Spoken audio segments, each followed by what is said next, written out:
Hello guys, so ngayon mag-scuba diving kami. Kasama ko si KJ. Scuba dup dup dup. And hindi lang sa mga staff dito, mga crew kami na pagbigyan, 4 lang kami.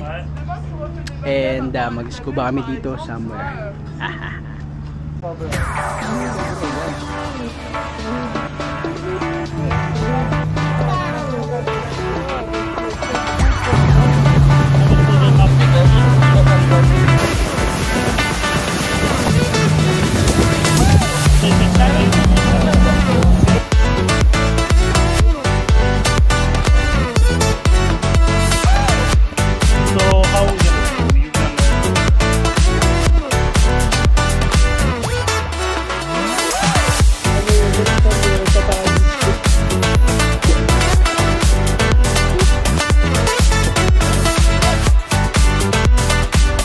So hello guys, welcome dito sa ilalim ng dagat.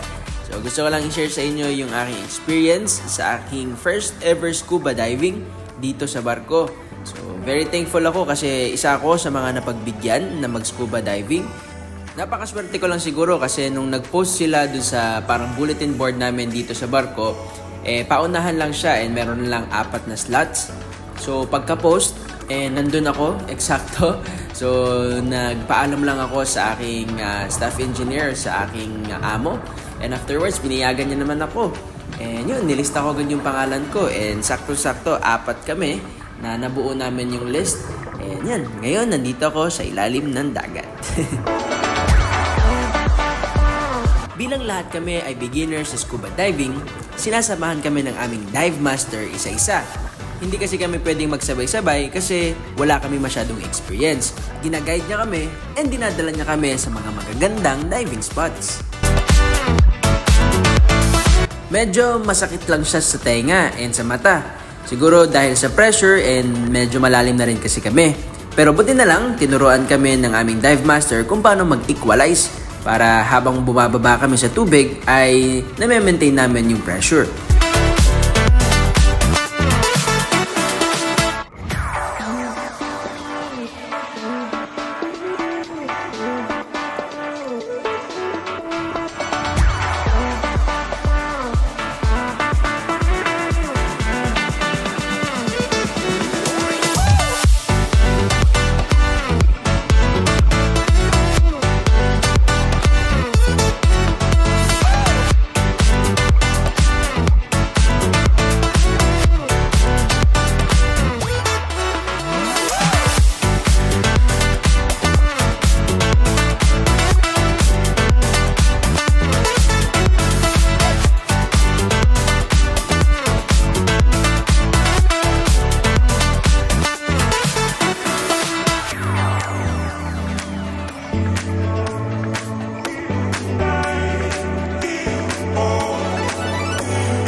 Sobra akong nag-enjoy sa experience na to.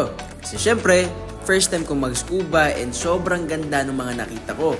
May iba't ibang corals at iba't ibang isda akong nakita sa ilalim. Napakaswerte ko rin kasi ilan lang kami na nabigyan ng opportunity na magkaroon ng scuba diving. Kasi mostly, pangpasahero talaga to. So ayun lang guys. Thank you so much sa pagsama sa akin dito sa ilalim ng dagat. And of course, thank you so much for watching my videos and supporting my vlog. And as always, see you on my next adventure.